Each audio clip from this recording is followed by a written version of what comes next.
உள்ளதை உள்ளதென்றும் இல்லதை இல்லதென்றும் சொல்லுங்கள் என்று சொன்ன நம் கருணாமூர்த்தியான இயேசு கிறிஸ்துவின் திருநாமத்தினாலே உங்கள் அனைவரையும் நான் வாழ்த்துகிறேன். எதிரணியில் அமர்ந்திருக்கிற கொலை பாதகர்களையும் நான் வாழ்த்துகிறேன். என்னுடைய அணியில் இருக்கின்ற உண்மையை உண்மையாய் சொல்லுகிறவர்களையும் நான் வாழ்த்துகிறேன். மத்தியஸ்தர் அவர்களே, ஆக்சுவலாக அவங்க மத்தியஸ்தர் தான் சொல்லியிருக்கணும். அவங்க மொழிபெயர்ப்பில் நடுவர்னு பேசிட்டாங்க, அதுவே தப்பு. பழைய மொழிபெயர்ப்பின்படி மத்தியஸ்தர் அவர்களே, எதிரணியின் வியாஜ்யத்தில் உள்ள ஆகாமியத்தை துலக்கமாய் வியார்த்தி செய்ய பலட்சயமான அரணிப்பான அணியில் நாங்கள் சாவதானமாய் இருக்கிறோம். விருதாப்பியமானவரை, வயசானவர்னு அர்த்தம், அவருக்கே தெரியாது, விருதாப்பியமானவரை கையை காட்டினோட நான் பயந்துட்டேன். விருதாப்பியமானவரை அணித்தலைவராக சவதரித்து கொண்டு எங்களை சக்கந்தம் பண்ணி ஆகடியமாக பேசுகின்ற அவர்களின் காய்மாகாரத்தை தாங்கள் அறிந்து கொண்டால் தாவிளை. ஏதாவது புரிஞ்சுதா உங்களுக்கு? பாதி புரியுது, இதுதாங்க மாதிரி இருக்குது, ஆனா புரியல. எங்க வாதமே இதுதாங்க. அப்படியே தேவ ஆவியில் புரிந்து கொள்வேன் அப்படின்னாங்களே, புரிஞ்சுதாம்மா? தேவ ஆவியில் சொல்லுங்களேன். இப்போ நான் படிச்சது தெரியாது. தேவன் என்ற சொல்லை சொல்வதில் என்ன தவறு? போதகரம்மா, ஆசிரியரம்மா, இங்கே வந்து மாரியம்மாவாக மாறிட்டாங்க. இப்படி ஒரு அம்மாவை கூட்டு வந்தமே நானே பயந்துட்டேன்.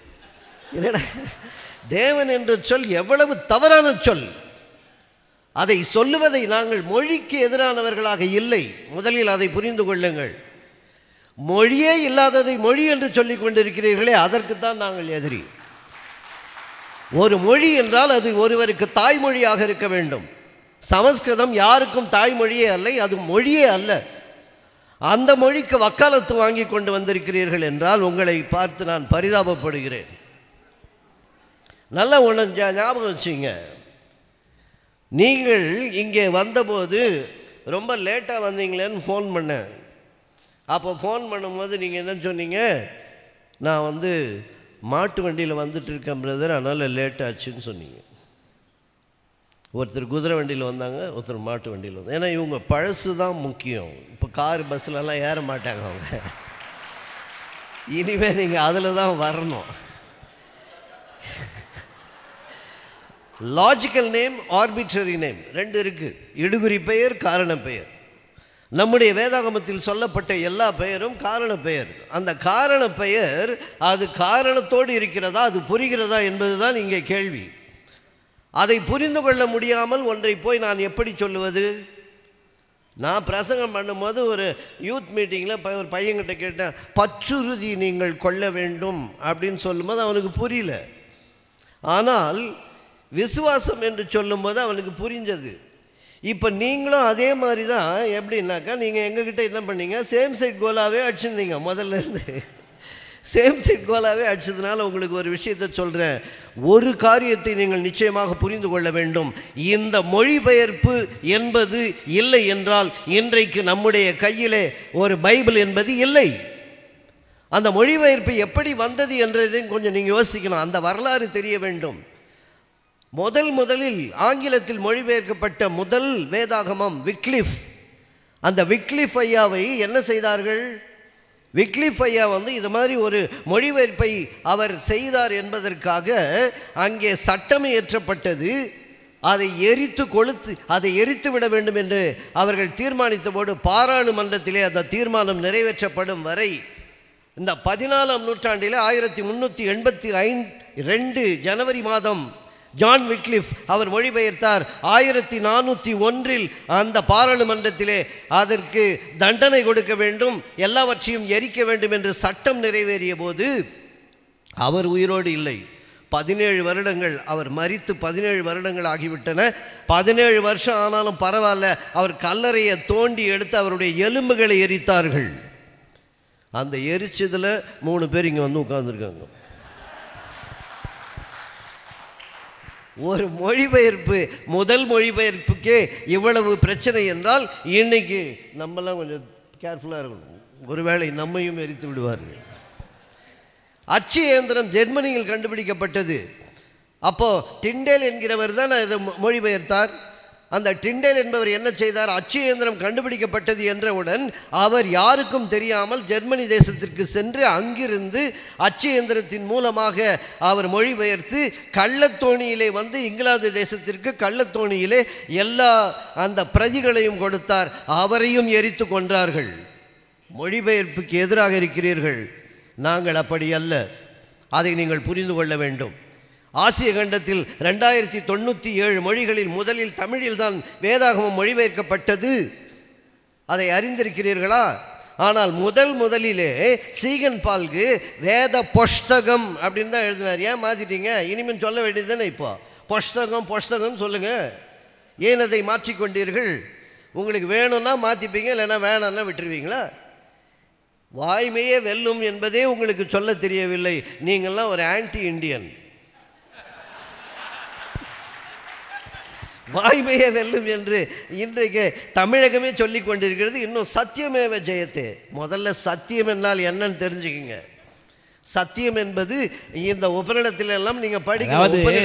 ஜெகதீஷ் வந்து சொல்கிறாங்க, இந்த பொட்டகம் என்பது புத்தகமாக இருந்தது முதலான ஒரு வார்த்தை சொல்கிறாங்க. உடனே சொல்லுங்கன்னு வேற என் கையில் சொல்கிறாங்க. ஐயா, ஒரு மொழி செம்மொழியாக எப்பொழுது மாறும்? அது செம்மைப்படும் போது அது செம்மொழியாக மாறும். தமிழ் மொழி செம்மொழியாகிவிட்டதே, அதை செம்மைப்படுத்திய வழியிலே நாம் பேசுவோம் என்பதுதான் எங்களுடைய வாதம். அது செம்மையாகவே தேவையில்லை என்று நீங்கள் நினைத்து கொண்டிருந்தால் அது உங்களுடைய தவறு. முதல்ல அதிலிருந்து வெளியே வாங்கினீங்க. ஒரு மொழி என்று வரும்போது அது புரியாமல் இருக்கிறது. பில்லி கிரஹாம் அமெரிக்க தேசத்திலே சென்று அங்கே அவர் ஒரு நாள் மாலை கூட்டத்திற்கு முன்பாக வழியிலே சென்று கொண்டிருக்கும் போது ஒரு சிறிய சிறுவனை பார்த்து அவனிடத்திலே போஸ்ட் ஆஃபீஸுக்கு போகிறதுக்கு வழி கேட்டார். உடனே அவன் சொன்னான், நேராக go to your left, turn right and there you can see the post office. Oh, I see. Thank you. Who are you ன்னு கேட்டான் அவன். உடனே இவர் சொன்னான், பில்லி கிரஹாம். அவன் உடனே சொன்னான், I don't ask your name. Who are you? உடனே இவர் சொன்னார், நான் பில்லி Graham. why did you come here? சாயங்காலம் ஒரு கூட்டம் இருக்குது. அந்த கூட்டம் என்னன்னா பரலோகத்திற்கு போவதற்கு வழி என்ன என்பதை சொல்லுகிறேன். அந்த பையன் சொன்னான், நான் போஸ்ட் ஆஃபீஸ்க்கே வழி தெரியல, நீ எங்கே இந்த பரலோகத்துக்கு வழி சொல்லு. இதை அவர் தனது நூலில் எழுதுகிறார். அப்போ என்ன? புரியும் விதமாக பேச வேண்டும். சத்தியத்தை புரியும் அழிவிலே சொல்ல வேண்டும். புரியும் மொழியிலே சொல்லாமல் அதை சொல்லாமல் இருப்பதற்கு நாம் எதற்கு இதை படித்து கொண்டிருக்க வேண்டும்? அவர்கள் புரிந்து கொள்ளும் அளவிலே சொல்வதற்குத்தான் எங்களுடைய போராட்டம். அந்த ஒரு ரட்சிப்பு என்று வரும்போது அந்த ரட்சிப்படைவதற்கு என்ன வழி என்பதை சொல்லுவதற்கு அவனுடைய மொழியிலே நான் பேச வேண்டும். ஊமைக்கு கூட புரியும் அளவிலே மொழி இருக்கிறது. கண் தெரியாதவர்கள் கூட பிரெய்லி மெத்தடில் படிக்கிறாங்க. கண்ணு தெரிஞ்ச நம்ம தடவின்னு இருக்கமே, நியாயமா? கண் தெரிந்த நாமே தடவி கொண்டிருக்கிறோம். ஏனென்றால் அநேக சொற்கள் நமக்கே புரியவில்லை. அதுதான் இன்றைக்கு இருக்கின்ற மிக மிக கொடுமையான ஒரு விஷயம். அம்மா பேச்சை கேட்டு வந்த ஆறுமுக நாவலர், அவருடைய வரலாறு தெரியுமா உங்களுக்கு? அந்த பெர்சியஸ் அவர் கூட வந்து பெர்சிவலுடைய மாணவராக இருந்தவர். அவர் மாணவராக இருந்தவர். அவங்க அம்மா சொன்னாங்க, தம்பி மொழிபெயர்ப்புக்கு போகிறப்போ ஆனால் நீ இந்த ஒருமைத்துவம், அந்த ஓரிரை கோட்பாடு என்று வரும்போது கடவுள் ஒருவரே என்கின்ற சொல் அந்த வேதாகமத்தில் வராமல் பார்த்துக்கொள் என்று சொல்லி அனுப்பி வந்துதான் அவன் தேவன் என்ற வார்த்தையை கொடுத்தான். தேவன் என்ற வார்த்தையை அவன் ஏன் பயன்படுத்தினான் என்றால், நம்முடைய கடவுளை உயர்த்தி சொல்ல அவனுக்கு மனமில்லை, விருப்பமில்லை. ஆகையால் தேவன் என்ற சொல்லை பயன்படுத்தினான். தேவன் என்ற சொல், நீங்களும் தேவர்களாய் இருக்கிறீர்கள் என்று நம்முடைய வேதாகமத்திலே வசனம் இருக்கிறதே. நாம் எல்லாம் என்ன கடவுளா? அங்கே என்ன 30 முக்கோடி அப்படின்னு சொன்னீங்களே, தப்புமா? தெருக்கோடிக்கு போயிடுவீங்க. 30 முக்கோடி என்றது வந்து தேவதைகள், அது கடவுள் கிடையாது. முதல்ல அதை நீங்கள் புரிஞ்சுக்கணும். there is a difference between supreme God and minor God. அது முதல்ல முழுமுதற் கடவுள் என்பது வேறு. நம்ம ஸ்மால் ஜி போட்டோம்னா காட் வேறு. நம்ம பைபிள் அப்படி தான் இருக்கும். அப்போ நீங்கள் வந்து முழுமுதற் கடவுள் யார் என்றே தெரியாமல் பேசிக்கொண்டிருக்கிறீர்களே, உங்களை பார்த்தால் எனக்கு பரிதாபமாக இருக்கிறது. முழுமுதற் கடவுள் என்பதற்கு இலக்கணமாக கடவுள், இறைவன் என்ற வார்த்தை எவ்வளவு அருமையான வார்த்தை. திருக்குறள் படிக்காத ஒரு ஆறுமுக நாவலர் வந்து இவ்விதமாக பேசியிருக்கிறார். தாய் சொல்லை தட்டாமல் எழுதினார். எழுதியதோடு மட்டுமல்ல, அநேக துரோகத்தை செய்திருக்கிறார் என்பது வரலாறு. நீங்கள் வால்டர் ஜெயபாலன் எழுதிய நூலை நீங்கள் படிக்க வேண்டும். வரலாறு தெரியாமல் பேசிக்கொண்டிருக்கிறீர்கள், அது தவறு. ஆகையால் தான் இன்றைக்கும் நாங்கள் சொல்லிக் கொண்டிருக்கிறோம், ஒன்றை புரிந்து கொள்ளுங்கள். ஒரு மொழி 1 கொரிந்தியர் 13:1 நான் மனுஷனுடைய பாஷைகளை ஆனாலும் சம மனசு உடைய பாஷைகளை ஆனாலும் பேசினாலும் எனக்கு சிநேகமில்லாதே போனால் சத்தம் கொடுக்கிற பஞ்சலோகம் போலே ஆனாலும் கிணின் கிணின் என்கின்ற மணி போலே இருக்கிறேன். இதுதான் பழைய மொழிபெயர்ப்பு. அதை அப்படியே வச்சுக்க வேண்டியது தானே. கிணி கிணின்னு படிச்சு பாருங்கன்னா நம்ம ஏதோ மணி ஆட்டோம்னு நினச்சிப்பான். இல்லை, அதனால் நான் மனுஷனுடைய பாஷைகளையும் தேவதனுடைய பாஷைகளையும் பேசினாலும் சிநேகம் இல்லாதிருந்தால் நான் முழங்கிடும் வெண்கலம் அல்லது ஓசை தரும் கிண்கிணியானேன். ஃபெப்ரிஷியஸ் மொழிபெயர்ப்பு. இதெல்லாம் மாற்றிக்கும் போது வாய முடிந்தீங்க. இப்போ மட்டும் என்ன உங்களுக்கு பிரச்சனை? அதை இருக்கும்போது அப்படியே தானே நாம் படித்து கொண்டிருந்தோம். இப்போ புது மொழிபெயர்ப்பு என்று வந்தவுடன் சிலிர்த்து கொண்டு வருகிறீர்களே, உங்களுக்கு என்ன பிரச்சனை? அதுதான் என்னுடைய கேள்வி. ஒன்றை முதலில் புரிந்து கொள்ளுங்கள். ஒரு கிராமத்தில் ஒரு தமிழ்வாதியார் போனார். அந்த தமிழ்வாதியார் அங்கே போய் தமிழ் கற்றுக் கொடுக்கணும்னு பார்க்கும்போது படத்தை போட்டு பக்கத்தில் காட்டுவார். தவளை படத்தை காமிச்சு அந்த பசங்கிட்ட கேட்டால் இது என்ன? தவளை கொட்டைன்னா. உடனே ஒரு சொன்னார், இல்லை நான் இப்போ சொல்கிறேன் பாரு, த வ லை சொல்லுங்கள் பசங்கள்லாம், த வ லை. இப்போ என்னது அது? தவளை கொட்டை. உடனே சொன்னா, இல்லைப்பா மறுபடியும் சொல்கிறேன், த த வ வ லை லை தவளை தவளை கொட்டை அப்படின்னா. கடைசி அவர் சொன்னார், படம் பார்த்தா இது தவளைன்னு உங்களுக்கு தெரிஞ்சிச்சு, நீங்கள் தவளை கொட்டைன்னே சொல்லிங்கன்னு. அது மாதிரி தான் நீங்கள் தேவன் என்றே சொல்லிக் கொள்ளுங்கள். ஏனென்றால் நீங்கள் தவளை கொட்டையை தாண்ட மாட்டீங்க. அதுக்காக உங்களுக்கு நாங்கள் இதை பாடமாக சொல்லுகிறோம். பிழைகள், இலக்கண பிழைகளை நீக்கினார் என்று இரேனியஸ் என்னும் ஃபெப்ரிஷியஸ் மொழிபெயர்ப்பினை தனித்தனியே வெவ்வேறுவாக பயன்படுத்தினார். இந்த நிலையில்தான் புதிய மொழிபெயர்ப்பு தேவை என்று அதற்கடுத்து வந்தது. இதையெல்லாம் அறியாமல் நீங்கள் பேசிக்கொண்டிருக்கிறீர்களே என்று நாங்கள் ஒரே ஒரு விஷயம் ஒன்றும் சொல்லி முடிச்சிடுறேன். சத்தியம் என்ற வார்த்தையே முதல்ல அது 3 சொல். உபநிடத்தில் எப்படி சொல்லுதுன்னா, சத்தியம்.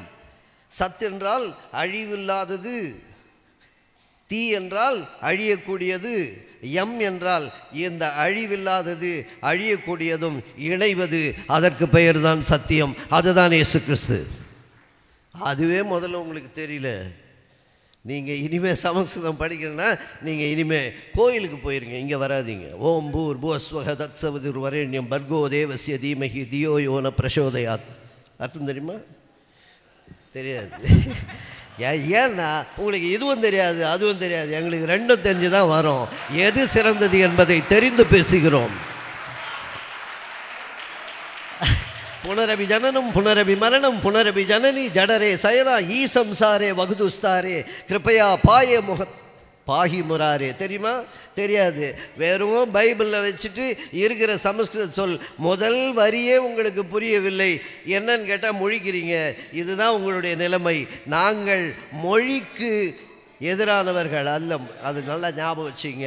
நாங்கள் சொல்கிறது புரிய வேண்டும், உண்மை சென்று சேர வேண்டும். நாங்கள் இந்த நற்செய்திக்கு வழி என்ன என்று பார்க்கும்போது அதிலே புரியாத சொற்கள் அநேகம் இருக்கின்றன. மொழிபெயர்ப்பு, இந்த மொழிபெயர்ப்பு அதிகமாக புரியும். இதை இன்றைக்கும் சிறந்தது என்பதை நற்செய்தியாளர்களாகிய இவர்கள் நாங்கள் அறிந்து கொண்டவர்களாக இருக்கிறோம். கைத்தட்டலே அதற்கு சாட்சி. நல்ல தீர்ப்பை வழங்குங்கள். Thank you so much. God bless you all.